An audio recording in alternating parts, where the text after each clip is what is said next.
Good evening, I'm Kurt Gutgsell. Forest Park football is 1-0 on the young season after an opening night win over Princeton.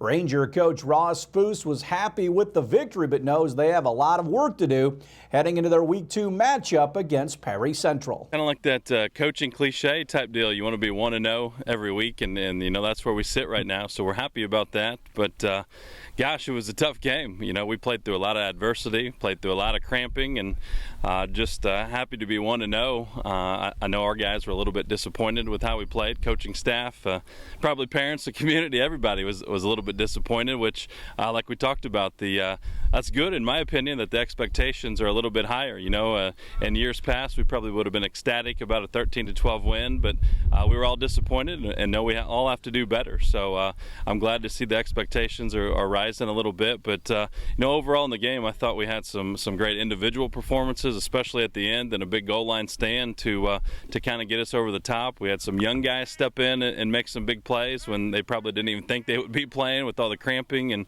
guys in and out. So being 1-0 after week 1, you know, we're happy about that, and we got a lot to get ready for our week 2. What are you doing this week? What are some of the things you're going to try to clean up?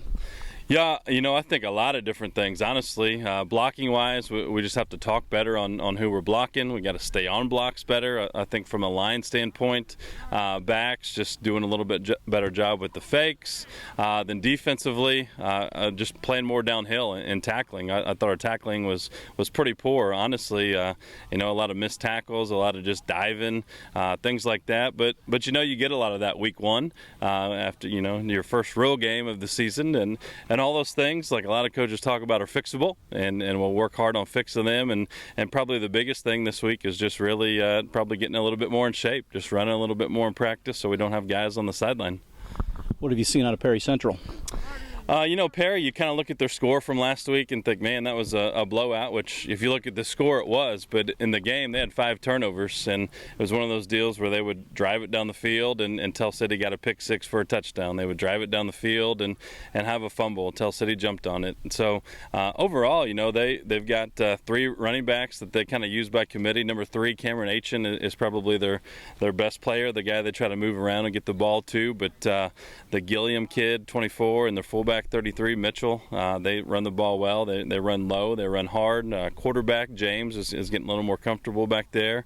Coach Gibson always has a good line. I mean, they get off the ball, they're fundamentally sound, and defensively give you a lot of different looks, kind of like offense. So I think a big thing this week will be just a lot of communication. They'll go double tight wishbone on offense, and the next play they'll be twins. So we got to make sure we're lining up right, and kind of the same thing on offense. They'll play some 4-4, some 4-3, some 3-4. They'll switch around. So communication, I think, you know, we played hard, but the biggest thing will be just the little things, talking, communicating, and cleaning up the little things. Coming up tomorrow, we'll hear from Jasper coach Tony Lewis as the Wildcats get ready to play Evansville Harrison. Class of 22 4-star combo guard Jalen Hood-Schifino announced his commitment to Mike Woodson and the Indiana basketball program. Hood-Schifino plays at Monteverde Academy, and he is the 3rd commitment for the 2022 recruiting class, joining Lawrence North guard C.J. Gunn and Fayetteville, Georgia forward Caleb Banks. 6'4" guard chose the Hoosiers over Tennessee. Also had scholarship offers from Georgetown, Illinois, Kansas, and Memphis. Hood-Schifino is considered one of the top guards in the class of 2022. He's ranked 24th by rivals. Reds and Brewers tonight in Big League Baseball up in Milwaukee. Luis Castillo versus Brandon Woodruff. Reds bullpen blew a 3-run lead in the game last night.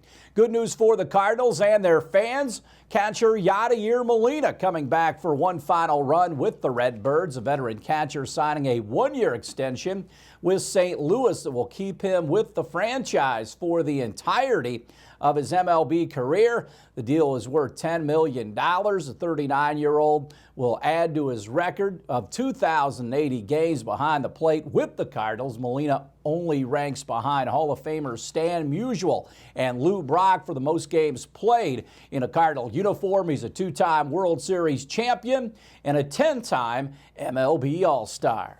Stay tuned. We'll have more right after this.